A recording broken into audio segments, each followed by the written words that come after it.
The low-grade mill in Gaston County employed 3,600 non-skilled labor when the mills was running to capacity. Not having enough people to work in the mill owners built a village consisting of houses, stores, and church surrounding the mills to attract people from the farms to come to work in the mills. Working conditions in the mills were intolerable, and the wages were miserable. Owners of the mill were practicing a new efficient system called a stretch out. An example of a stretch out system was to give a man twice the number of machines to tend, increasing the number of hours worked per day while giving some pay and laying off the other workers. In February 1929, Fred Bill was sent to Gaston by the National Textile Workers Union to begin organizing a union in order to improve working conditions and increase pay. Ella May Wiggin was to become a key figure in Gaston County history. She was born in a log cabin in 1900 in Sevierville, Tennessee. Her family followed logging camps from hall to hall. Like so many others in that place and time, they were dirt poor. Both of her parents died when she was 18, and within a year, she was married. And Cole will be portraying Ella May Wiggin as she shares the impact Ella May had on the working conditions for future generations to come. Please welcome Ann Cole. I'm sure all of us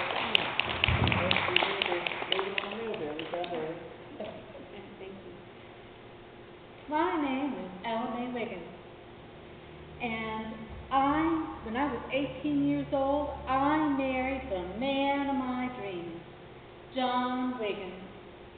He was handsome, kind, he just loved me, he treated me like a queen.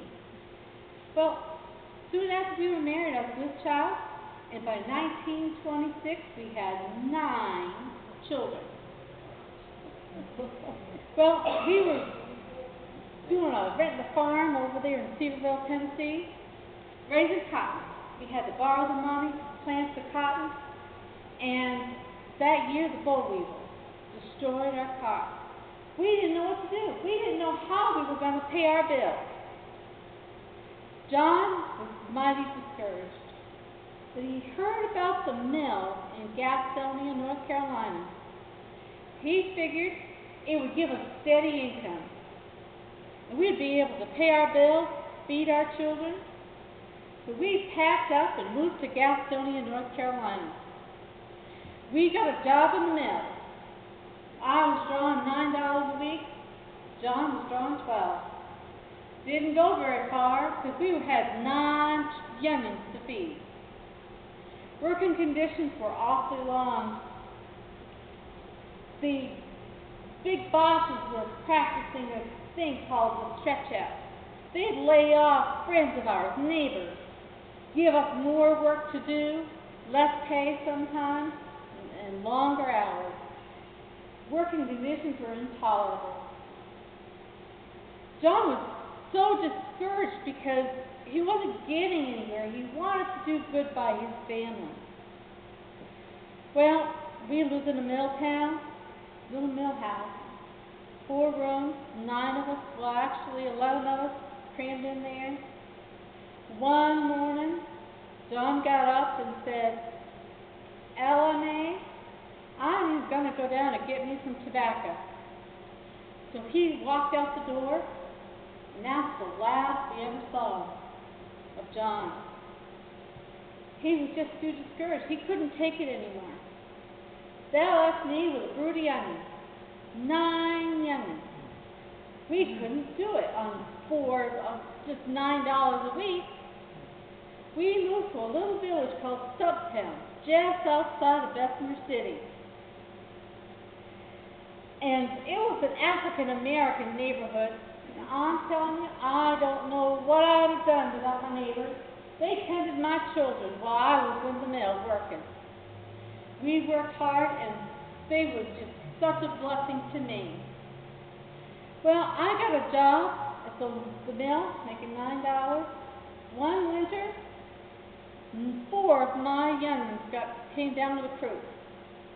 I couldn't afford a doctor. I couldn't afford medicine. They got sick, and I just couldn't do anything. Went to the big boss and said, "Boss, I need to change shifts." The big boss said, "No." Didn't tell me why. He said, "Big boss, my children's lives depend on me changing shifts." He just said, "No," and walked off. I was furious. I'm not going to let my kids die because of that big boss. I quit. But now what am I going to do?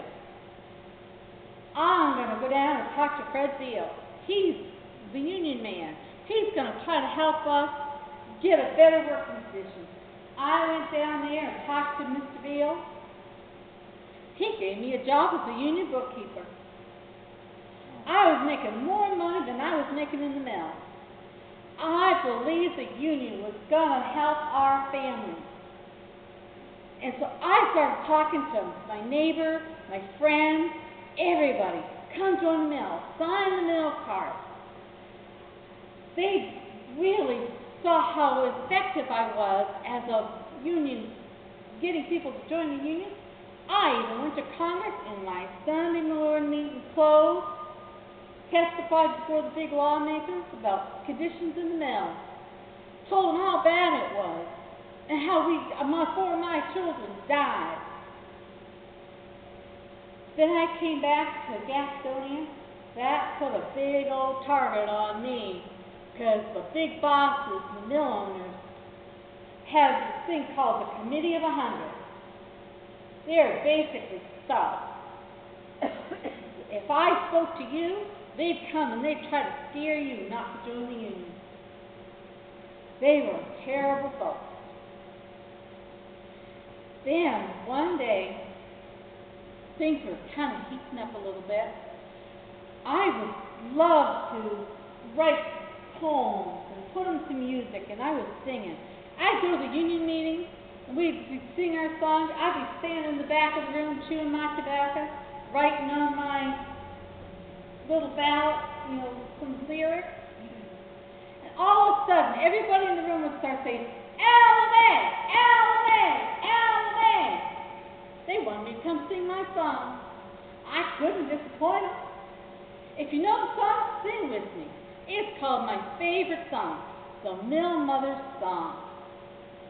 We leave our homes in the morning, we kiss our children goodbye. While we slave for the bosses, our children scream and cry. And when we draw our money, our grocery bills to pay, not a cent to spend for clothing, not a cent to lay away. And on that very evening, our little son will say, "I need some shoes, dear mother, and so does Sister May." How it grieves the heart of a mother, your everyone must know. But we can't buy for our children, our wages was too low. Everybody loved my songs, and I enjoyed singing. It encouraged people. People understood where I was and why I believed in the union. And many people joined the union because of my songs. Boy, the big bosses really didn't like me at all because my songs were popular. In April 2nd, 1929, the union was stronger. 1,800 mill workers from all the mills here in Gaston County. There was 133 mills here. They said, we're going to fight, we're going to strike for better conditions. We all came out. We were just peaceful, holding up our signs, chanting, better work, better work, better pay, better pay. Governor Gardner didn't like that. By the way, he owned a cotton mill over the next county, Cleveland, over there in Shelby. He sent in the National Guards with their guns. They're going to break up the strike. They came and they aimed their guns at us. That scared most of the people away. Everybody went back to work except 300 people. They were evicted from their house because, you know, the big bosses owned our homes. If we didn't work for the mill, we got evicted. The union set up tents for us to live in. They built a relief store. We even built ourselves a union hall so we could hold our meetings. On June 7th, 1929, I'll never forget that day. That day we were just in our meeting hall like we are today, planning our union meetings, who's going to speak, what we were going to do. All of a sudden, Chief Article burst through the door. And the union guard says, well, where's your warrant? Chief Article says, I don't need no stinking warrant. He got out his sledgehammer. He had his laws with him, the P4 lawmen with him. They started smashing our tables and pushing holes in the wall and strewing our papers all over the place. It was, the women were crying and the children were screaming, and we didn't know what to do. We were afraid. So the women ran out of the building, and the guards were trying to stop the sheriff and his laws from destroying our meeting place. All of a sudden, shots rang out. Gunfire happened all over the place. And when it was quiet, Chief Article, 3 of his police officers, and a union guard, dead. They rounded up 13 of us union people, threw us in jail, tried us for murder. 13 of them was convicted. This really upset all the workers in the mill because this wasn't right. They shot themselves. They were the only ones that had guns. Guns weren't allowed in the union hall.